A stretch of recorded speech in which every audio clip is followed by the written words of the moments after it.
Well, we decided to add a little more to this video. So here we are. It's the next day after the application of the snake juice. And so let's just go in and see what we see. And we can go from there. We're going to go through different variations and just some techniques with the snake juice and augment it with other things. This just comes from years of staining and finishing things, from polyurethane to nitrocellulose lacquer, to urethane enamels, catalyzed urethanes, modified urethanes, excuse me, latex polyurethane.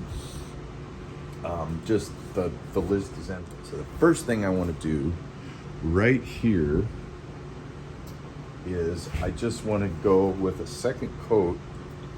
From here to here, I want to go with a second coat of snake juice. Now this time I'm shaking it up.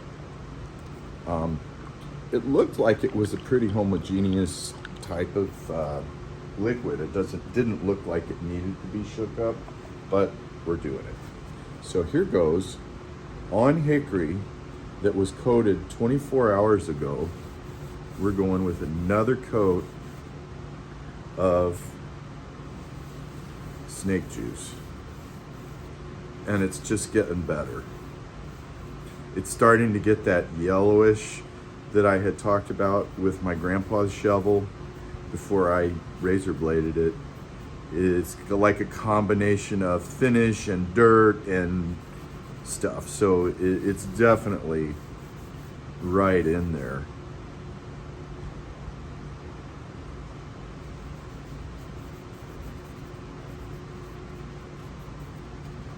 Being pretty liberal with it.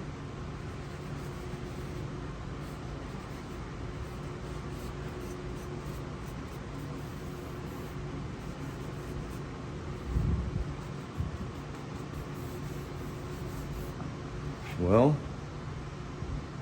we'll see how this dries out. It definitely seems darker than this.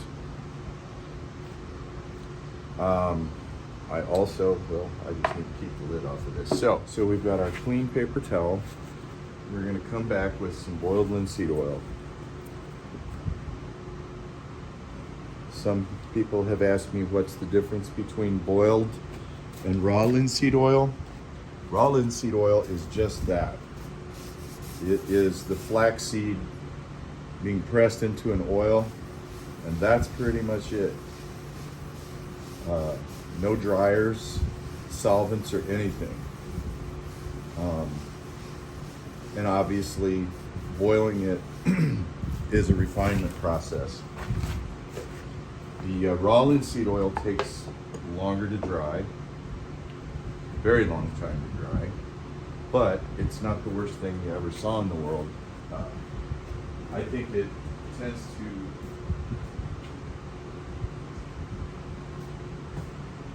I used to have wood ladders, and I used to use raw linseed oil on my ladders, and I didn't have to coat it as much. With something you're going to be gripping all the time, you might be better off with the boiled. So we're going to turn you guys. You can see over here where I put the boiled linseed oil on, which kind of, to my mind, it just kind of conditions the grain. Now we're going to grab some snake juice.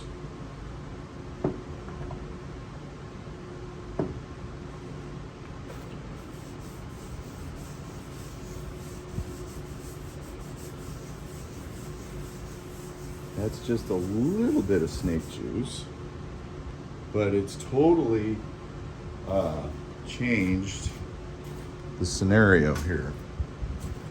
It's acted as a stain conditioner. Now you can see how it's spread out the pigments. It's not as muddy looking.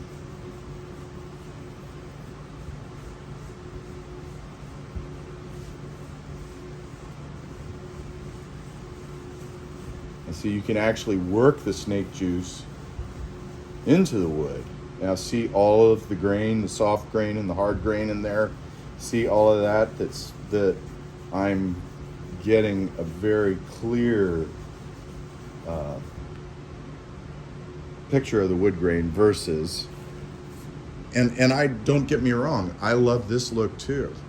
So really, this is all just personal preference and just developing your thing.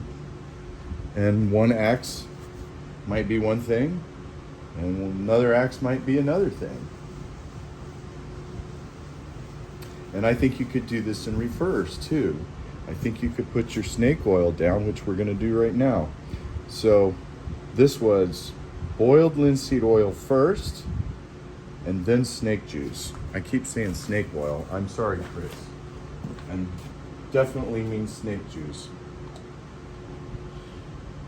So let's go over, there's tubes. Let's go over the snake juice from yesterday that's dry, or more, at least more dry than the second coat, and we'll put boiled linseed oil on it and see if if it's different. Yeah, it's totally different. And also, what I tested off camera, see how it's spreading the pigmentation out just a little bit? It's keeping this same color. Let me see, where are we? See how this is spreading out the pigmentation and not making it as sort of blotchy, which I don't mean that as a negative kind of thing. But this was more like this, and now it's kind of cleaned up. It's kind of cleaned stuff up a little bit, but it's not the same as the linseed oil being applied twice. And once we get done, I'll do a flyby. I'll try to do a real careful flyby. Now let me just kind of go over this double coat in this area. Oh yeah. And this is what I mean by compatibility. You would not be able to do this with a Watco product.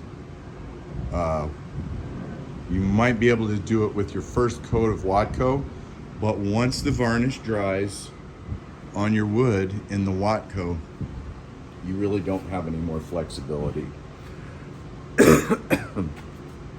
So here we have one coat dried with fresh linseed oil on the top, spreading out the pigmentation. Then we have right here, we have two coats, one coat of snake juice dried, and the next is sort of semi-dry. This in here, then I came over the top of it with boiled linseed oil. Now, do you see how it's lifting out some of that pigmentation and taking away some of the muddiness? It's retaining the same color, but it's just clearing all of this up. And so this is just a process of basically farting around with it until you get what you want. So there's so many and look at this is just two products, you know. So going down with the boiled linseed oil first, and then going over it with snake juice, is this look. The boiled linseed oil was used as a stain controller, so it was not allowed to dry.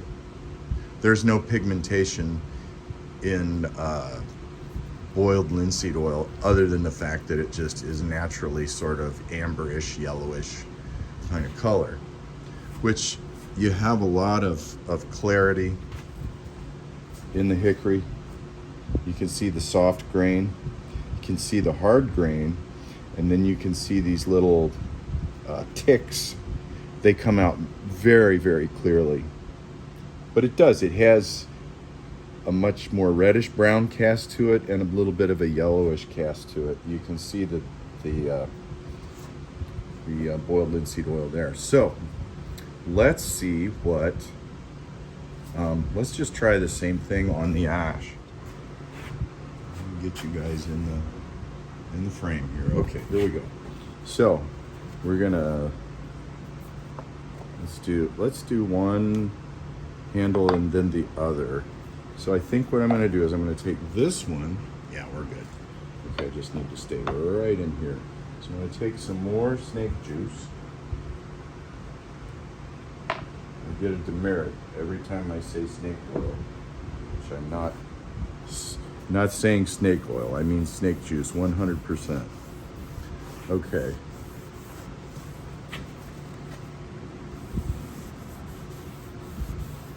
Now that's really nice.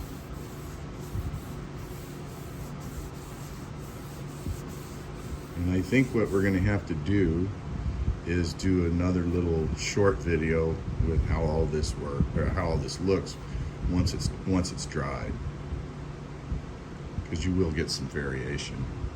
Now that looks pretty great. This gets a little darker because as you taper down and then go up, you're exposing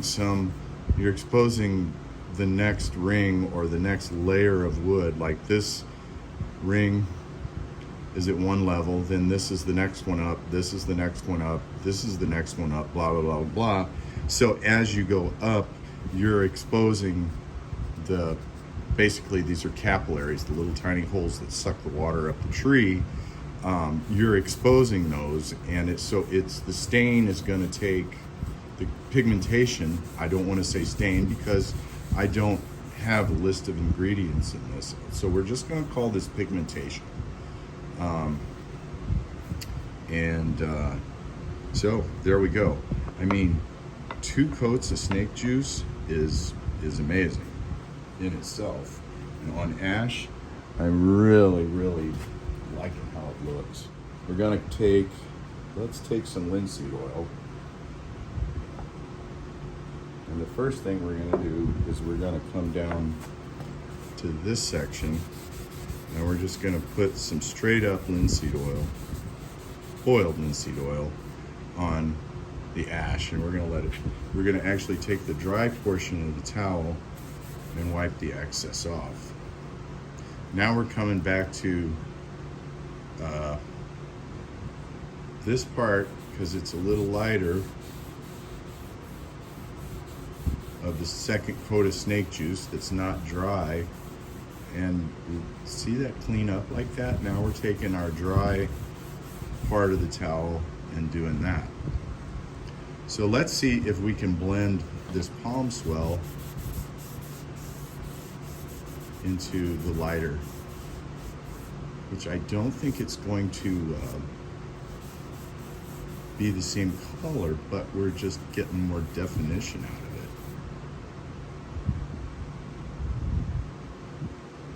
Looks pretty sweet, huh? So, and here you would have the 1 coat of snake juice, 2 coats of snake juice on 1 level of flat grain with a little bit of, with a damp rag of boiled linseed oil, and then basically you're lifting a little bit out, not too much because it's dry, but hey,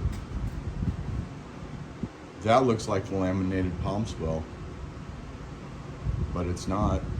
Well, I guess you could say it's nature's laminated palm swell. Oh, let's see if it cleans up this end grain.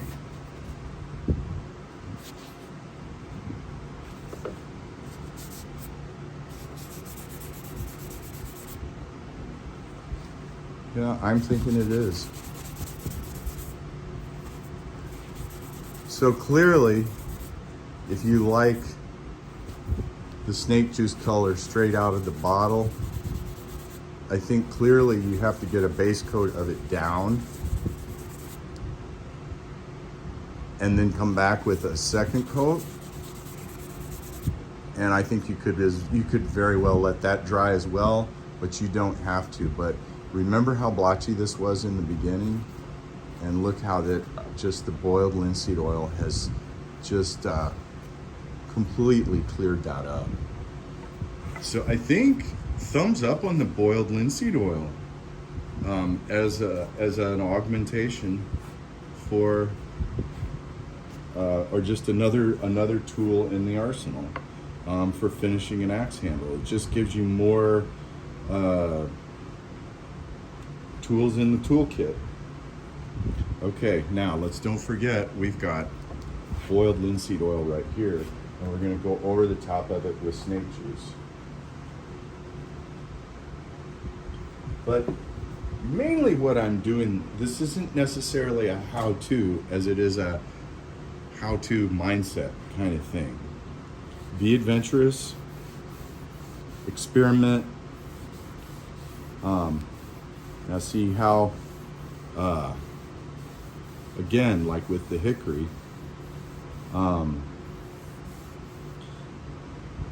the boiled linseed oil, straight up, not cut with turpentine or mineral spirits, but look at how different that is. This end is a little muddier, a little more vintage looking, and this looks much clearer. Here the pigmentation is still digging in various places, which none of these things that I've done so far I dislike. I like all of this. This is a research project here. Okay, so now we're going to switch from boiled linseed oil to tung oil. 100% tung oil, people. Do you hear me? I'm not kidding around with that. Because Watco makes a tung oil, and I'm here to tell you it is not 100% tung oil. Again, it has the varnish in it. Varnish is evil. It does protect, and we've all used the Watco, but I don't like it because it's not really compatible with other things. Compatibility means flexibility. So, right now, we're going to take some tung oil and rub it in over here.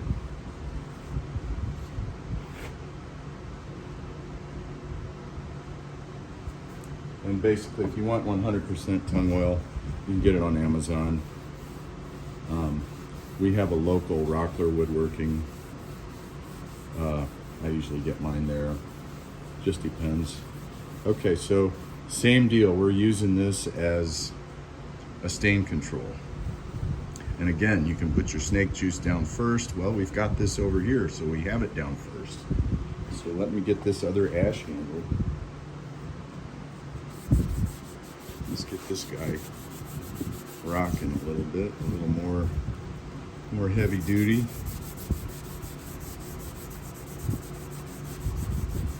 Results are going to change from species to species. Okay, so that's a little darker. That's dried, and that's with a little more on it just now.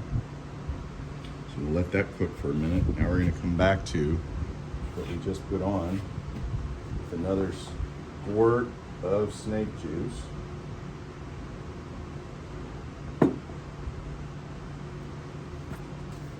And oh man, that's kind of the line right there.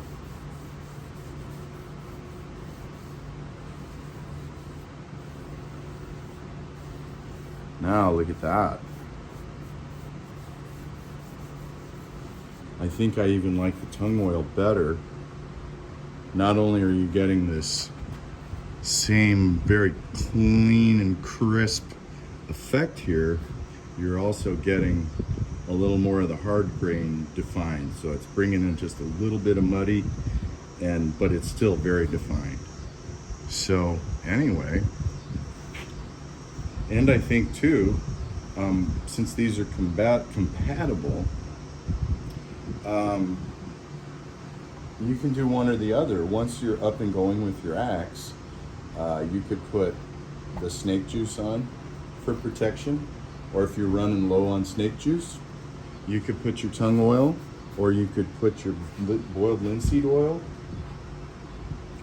So the compatibility of the snake juice is really a huge advantage. It really is. And I use all sorts of stuff. I try to use everybody's stuff because, again, it's just another tool in the arsenal. And I'm glad I pre-ordered because I think he's out. So I hope that helps. I hope that's informative. And I really had a good time doing this. So anyway, more tools in the toolkit. I try to get people in a frame of mind of just be inquisitive and just try stuff.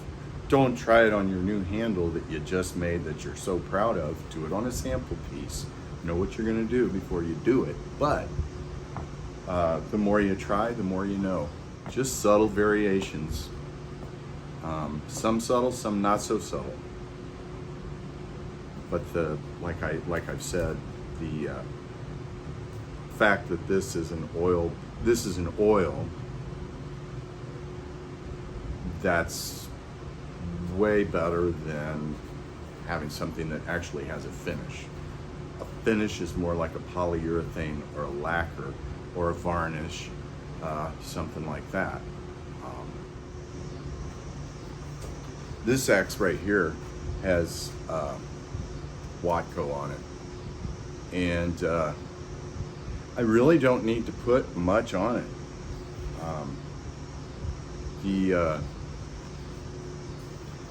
The linseed oil really doesn't work too well with it. If I want to darken it, I probably would go back with, like, say, walnut Watco. Probably would hit it with maybe some 320 sandpaper. But I really don't think there would be any reason to cross mingle oils with Watco, because it says it's an oil, but it just has oil in it, and that's my 2 cents. The fact that it has varnish in it makes it something else, makes it more of a finish. The way that you can tell, one last thing, the way that you can tell if your finish is soaked in is just take a paper towel or a cotton rag, and after it's 24 hours, just give it a wipe down. If you've got material on your rag, that means that it didn't soak in. So we'll get into other aspects of finishes in the coming weeks. Lots of stuff regarding finishes going down, so it's going to be fun. Thanks again for watching. Hit the like and the subscribe, and we really appreciate your taking the time to give things a look. Everybody be kind. I'll talk to you later.